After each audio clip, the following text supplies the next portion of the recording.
శ్రీరామ జయం. నాకు జనరల్గా వచ్చే కాల్స్లో ఈ ప్రేమికులకు సంబంధించినటువంటి కాల్స్ వస్తూ ఉన్నాయి. ఈ మధ్య కాలంలో ఇవి చాలా ఎక్కువైపోయాయి. ఒక అమ్మాయి లేదా ఒక అబ్బాయి అనుకున్నాను. నేను చెప్పాలంటే ప్రేమ అనేది స్వచ్ఛమైనది. ఈ మధ్య కాలంలో కొన్ని ఇబ్బందులు జరుగుతూ ఉన్నాయి. కానీ స్వచ్ఛంగా ప్రేమించిన వాళ్ళని మర్చిపోవడానికి చాలా ఇబ్బంది పడతారు. అంటే నేను మగపిల్లలు సెన్సిటివ్, ఆడపిల్లలు సెన్సిటివ్ అని మాట్లాడలేదు. ఇక్కడ ప్రేమ అనేది స్వచ్ఛమైంది. ఎలా జరుగుతుందంటే ఏదో ప్రేమించుకుంటారు, వీలైతే కొంత శారీరకంగా దగ్గర అవుతారు, ఇంట్లో వాళ్ళు చెప్పుకోలేని పరిస్థితి, తర్వాత సడన్గా ఇద్దరు విడిపోయి ఎవరికి కూడా అడ్రస్ తెలియకుండా వాడెక్కడో వీడెక్కడో అడ్రస్ పరిస్థితులకు వెళ్ళిపోతారు.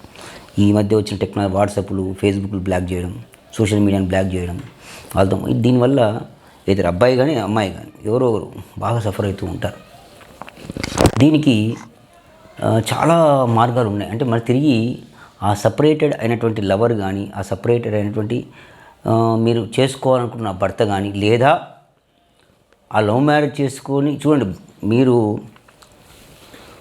శాస్త్ర ప్రకారం అంటే పెద్దలు ఒప్పించిన వివాహం చేసుకుంటే ఒక పద్ధతి, ఈ విధంగా ప్రేమించి వివాహం చేసుకుంటే ఒక పద్ధతి. అంటే ప్రేమించిన తర్వాత చేసుకున్న ఆ భర్త మిమ్మల్ని కాదని వదిలి వెళ్ళిపోవడం, మీకు అతని ఆన్సర్ అంటే అడ్రస్ తెలియకుండా వెళ్ళిపోవడం, లేకుండా అసలు మీతో కమ్యూనికేషన్ లేకుండా మిమ్మల్ని ఒంటరి చేసి వెళ్ళిపోవడం, ఇట్లాంటివి ఉంటాయి.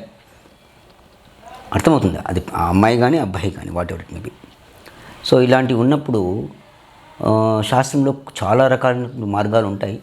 ఒక మార్గం మీకు నేను చెప్తాను. ఆ మార్గం అనేది చాలా మంచి మార్గం. ఎలా అయినా గుర్తుపెట్టుకోండి. ఒకటి గుర్తుపెట్టుకోండి, ఇట్లాంటి సమస్యలు వచ్చినప్పుడు మీకు జ్వరం, డాక్టర్ దగ్గరికి వెళ్తే ఒక రోగానికి మీకు 2-3 టాబ్లెట్స్ ఇస్తాడు. శాస్త్రం కూడా అంతే. ఒక పద్ధతి ఏదో హోమం చేస్తే ఒక మంది అట్లా కాదు. శాస్త్రంలో కూడా పద్ధతులు ఉంటాయి. ఎలా ఉంటుందంటే ఫర్ ఎగ్జాంపుల్ ఇట్లాంటి అంటే టు అట్రాక్ట్ ఏ సపరేటెడ్, అంటే ఎవరు సపరేట్ అయినటువంటి ఆ యొక్క ప్రేమికుడు కానీ, లేదా లవ్ మ్యారేజ్ చేసుకున్నటువంటి ఆ డ్రీమ్ భర్త, ఎవరైతే భర్తనో భార్యనో ఉంటారు కదా, వాళ్ళు మళ్ళీ మిమ్మల్ని కలవడానికి ఏం చేయాలంటే ఒక 3 స్టెప్స్ ద్వారా చెప్తాను. ఫస్ట్ స్టెప్లో ఏం చేయండి, ఒక చిన్న మంత్రం ఉంటుంది. విజయసుందరి దేవి అని ఉంటుంది. ఆ విజయసుందరి అనేది ఎలా ఉంటుందంటే మంత్రం ఓం విజయసుందరి క్లీం అని ఉంటుంది. సింపుల్ మంత్రం. ఇంక మిగతా పెద్ద నెక్స్ట్ లెవెల్ మనం నెక్స్ట్ ఇంకోటి ఏముంటుందో చూద్దాం. ఈ విజయసుందరి క్లీం ఎలా అంటే ఫస్ట్ సంకల్పం చేసుకోవాలి. ఎలా అంటే ఫర్ ఎగ్జాంపుల్ శుభార్థంచ శుభే శోభనే మంగళే ముహూర్తే అర్థ పృథివ్యాయం బహు, ఇవి రావు కాబట్టి సింపుల్గా సంకల్పం అంటే మీ పేరేంటి, మీరు ప్రేమించిన లవర్ పేరు, ఎవరైతే మీకు సపరేటెడ్ అయ్యారో లేకుంటే అతని పేరేంటి, అతని పేరు చదువుకోవడం. You got my point, what I said. అతని సమ చేసుకోవడం. మీ ఇద్దరికి కొన్ని మెమోరీస్ ఉంటాయి, స్వీట్ మెమోరీస్ ఉంటాయి. అంటే మీరు తొలినాళ్ళలో మీరు పెట్టుకున్న ముద్దు ముచ్చట్లు కానీ, ఆ మాటలు కానీ, ఇట్లాంటివి కానీ ఉంటాయి. అవి ఆ మెమోరీస్ అన్నీ అతను తీసుకురావడం కోసం అవన్నీ గుర్తు చేసుకోవడం. అతని పేరు లేకుంటే ఆమె పేరు సంకల్పం చేసుకోవాలి. మీరు ప్రస్తుతం ఉంటున్నటువంటి ఊరు ఏంటి, అంటే విలేజ్ ఎక్కడ, మీరు ఎక్కడికి తిరిగి ఆమె రప్పించడానికి ప్రయత్నం చేస్తున్నారు, ఎక్కడికి మీ యొక్క ఆ మెమోరీస్ని గుర్తు చేయడానికి ప్రయత్నం చేస్తున్నారో ఆ ఊరిని తలుచుకొని నెక్స్ట్ ఏం చేయాలి, అదేమో 10,000 సార్లు ఈ 7 days. కొంచెం కష్టపడాల్సిందే కదా మనం, ఇష్టమైన వాళ్ళు కావాలంటే. తర్వాత ఇది టాబ్లెట్స్ మీరే వేసుకోవాలి. ఇప్పుడు నేను చెప్పే టాబ్లెట్స్ డాక్టర్ వేసుకోడు, డాక్టర్ ట్రీట్మెంట్ చేసి డాక్టర్ వేసుకోడు కదా. సో ఈ టాబ్లెట్స్ ఎలా ఉంటాయంటే 10,000 సార్లు చదవడం, 7 days, 10,000 times into 7 days. ఏదో టైంలో మీకు తోచినప్పుడు చదువుకోండి. నిలబడే చదవాలని లేదు, కొంచెం శుద్ధి శుభ్రతగా ఉన్న దగ్గర చదువుకోండి. అదేవిధంగా నెక్స్ట్ ఇప్పుడు చెప్పబోయేది, ఏ ప్లేస్లో మీరు అట్రాక్ట్ చేయాలనుకుంటున్నారు. అమ్మాయి విడిపోయిందో అబ్బాయి విడిపోయాడో ఎవరు అనుకుందాం, ఆ లవర్ ఏ ప్లేస్ని ఆమెను అట్రాక్ట్ చేయాలంటే, ఏ ప్లేస్లోకి వచ్చి మిమ్మల్ని మళ్ళీ కలవాలను, మీతో ఉండాలని అనుకుంటున్నారో ఆ ప్లేస్లో పేరు తలుచుకొని. ఫర్ ఎగ్జాంపుల్ మీరు ఎక్కడో వెళ్ళిపోయింది, మీరు హైదరాబాద్లో ఉన్నారనుకో, లేదంటే ఎక్కడో మీరు రాజస్థాన్లో ఉన్నారనుకున్నారు. ఆ అమ్మాయి రాజస్థాన్లో మీద పెళ్లి చేసుకున్నారు, లవ్ చేసుకున్నారు, అంత చేసుకున్నారు అనుకుంది. మీరు రాజస్థాన్లో ఉంటున్నారు, మళ్ళీ నిన్ను అక్కడికి వచ్చి కలవాలి, లేకపోతే హైదరాబాద్ వచ్చి కలవాలి అనుకుందాం ఫర్ ఎగ్జాంపుల్. అప్పుడు ఆ ప్లేస్ని తలుచుకొని మళ్ళీ సంకల్పం తెచ్చుకొని ఓం నమో భగవతే ఉద్ధమర్రేశ్వర మోహ్య. ఇది మొత్తం మంత్రం నేను చెప్పకూడదు, ఎందుకంటే ఇది ఎడ్యుకేషన్ పర్పసే కాబట్టి. ఏదైనా ఉంటే ఈ ఛానల్ ద్వారా సంప్రదించండి. ఆ మంత్రాన్ని 30,000 సార్లు మీరు చదువుకుంటే మంత్రసిద్ధి జరుగుతుంది. తర్వాత ఏం చేయాలని కూడా నేను చెప్తాను. సో ఇట్లాంటిది అంటే ఒక నిర్దిష్ట స్థలాన్ని ఎంచుకొని ఆ అమ్మాయిని అక్కడ, అబ్బాయి లేకుంటే అబ్బాయి విడిపోయిన వాళ్ళు ఎవరో అయితే నిన్ను మర్చిపోయి వెళ్ళిపోయారు, నీకు కాంటాక్ట్ లేకుండా వాళ్ళని చేసుకోవడానికి. అదేవిధంగా 3వ స్టెప్, ఇది కొంచెం ఇవి మీరు చేయలేరు. ఎందుకంటే ఇవి కొంచెం అఘోరకు సంబంధించిన కాపాలిక అఘోరలు ఎన్నో రకాలు ఉంటాయి. అవి మీ తర్వాత వీడియోస్ నేను చేస్తాను, నెక్స్ట్ సిరీస్లో చేస్తాను. మంచి మంచి వీడియోస్ మోసపోకూడదు. మంచి మంచి వీడియోస్ అంటే శాస్త్రం అనేది ఇలా ఉంటుంది. అంతేగాని నీకెందుకు నేను తెప్పిస్తానే ఇచ్చి పడే ఇట్లాంటి సబ్జెక్టులు ఏమైతే కొన్ని లక్షలు వేల రూపాయలు లాస్ అవుతూ ఉన్నారు పబ్లిక్. ఇది ఎందుకంటే కొద్దిగానే మీకు తెలిసి ఉండాలి. ఇలా చేస్తున్నారు స్వామి, అసలు మీ స్టెప్స్ ఏంటి అని అడగగలగాలి, మీకు రావాలి అది నా ఉద్దేశం. కాబట్టి అది ఎలా ఉంటుంది అండ్ నెక్స్ట్ 3వ స్టెప్ ఎలా ఉంటుంది అనేది చూద్దాం.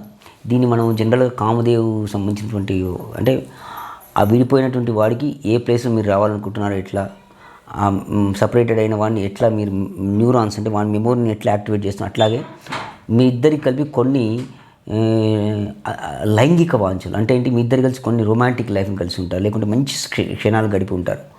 వాటిని ఇంకా ప్రేరేపణ చేయడం అంటే మళ్ళీ తిరిగి వచ్చి నీతో ఆ విధంగా ఉండడం కోసం దానికి కామదేవు సంబంధించిన కొన్ని ఉంటాయి. అవి ఎలా ఉంటాయంటే, ఒకవేళ కనుక మీరు భార్య లేకుంటే లవర్ అమ్మాయి కనుక విడిపోతే పత్ని అంటే అమ్మాయి పేరు చదువుకోవడం, అబ్బాయి కనుక అయితే అబ్బాయి పేరు చదువుకొని కోయా ప్యార్ వాపసి పానే మాడ మాద మధ్య చిల్ ఇట్లా కొన్ని మంత్రం ఉంటుంది పెద్దగా. ఆ మంత్రం అనేది ఎడ్యుకేటెడ్ పర్పస్ చేస్తున్నటువంటి వీడియో కాబట్టి మొత్తం మంత్రం నేను ఇవ్వలేను. దాన్ని చేసే విధానం ఉంటుంది. దాన్ని ఎలా అంటే ఇప్పుడు చెప్పినటువంటి మంత్రాన్ని ఒక 10,000 సార్లు మనం సిద్ధి కావడం కోసం 10,000 సార్లు మనం జపించుకున్న తర్వాత ఏదైనా శ్మశానంలో కానీ లేదంటే ఏదైనా నిషిద్ధ ప్రదేశంలో కానీ దశాంగ హోమం అంటే 1000 సార్లు మీకు ఏదైనా నేను చెప్తాను, మిగతా కొన్ని విషయాలు నేను చెప్పలేను వీడియోలో. దాన్ని ఆ విధంగా చేసి అతనికి సంబంధించిన ఏదైనా వస్తువులు పెట్టుకొని మనం ఏదో అమ్మాయికి సంబంధించిన వస్తువులు పెట్టుకొని అమ్మాయిని తిరిగి నీ యొక్క లైఫ్లోకి అంత ప్రేమ చూపిస్తున్నటువంటి ఆ కోపం అంతా తగ్గిపోయి తిరిగి నీ లైఫ్లోకి రావడానికి కొన్ని ఈ విధమైనటువంటి కొన్ని పద్ధతులు ఉంటాయి. ఇంకా చాలా పద్ధతులు ఉంటాయి. బట్ ఇట్లాంటి పద్ధతులు మనం తర్వాత వీడియోలో కూడా చూద్దాం. కాబట్టి శాస్త్రాన్ని కరెక్ట్ పద్ధతిలో వాడండి. ఎందుకంటే ఇట్లాంటివి నేను చాలా చూశాను సొసైటీలో, నాకు దగ్గర చాలా వస్తాయి. ఇది కూడా నేను బాధపడుతూ చేస్తున్నటువంటి వీడియోని. ఎందుకంటే చాలా మోసపోతూ ఉన్నారు, వేలు లక్షలు. ఎందుకంటే ఒకరి మీద ప్రేమ అంతటి గొప్పది అని చెప్పాను నేను. ఈ ప్రపంచమే ప్రేమమయం, ప్రేమ మీదనే ప్రపంచం అనేది నడుస్తుంది. తల్లి మీద కొడుకుకు ప్రేమ, చెట్టుకు పుట్టకు ప్రేమ ఇట్లా ఉంటాయి కదా. కాబట్టి దీన్ని మీరు మూఢనమ్మకంగా పద్ధతులు ఉన్నాయి, ఆ పద్ధతులను పాటించుకుంటూ మీరు ఇప్పుడు నేను చెప్పిన విజయ సుందరి అదొక అమ్మవారి శక్తి. తర్వాత మీరు ఇంతకుముందు చెప్పిన ఉద్ధమరేశ్వర్ అదొక శక్తి, ఇంతకుముందు కామదేవ అదొక శక్తి. ఇట్లాంటి శక్తులు ఉన్నాయి చాలా. అంటే అట్లాంటివి ఆల్రెడీ శాస్త్రంలో రాసి క్లియర్గా ఉన్నాయి. ఇవి అఘోర శాస్త్రంలోకి వస్తాయి. అఘోరల్లో కూడా కొన్ని రకాలు ఉంటాయి. సాత్విక అఘోర అని, తర్వాత కాపాలిక అఘోర కొన్ని ఉన్నాయి. అఘోరల్లో కూడా చాలా రకాలు ఉన్నాయి. అవి కూడా మనం చూద్దాం నెక్స్ట్ వీడియోస్లో. కాబట్టి ఇంత మంచి విషయాన్ని మీరు ఒక్కటి తెలుసుకుంటేలా. కాబట్టి మంచి ఎడ్యుకేటెడ్గా అండి, అంతేగాని మోసపోకండి. శ్రీరామ జయం.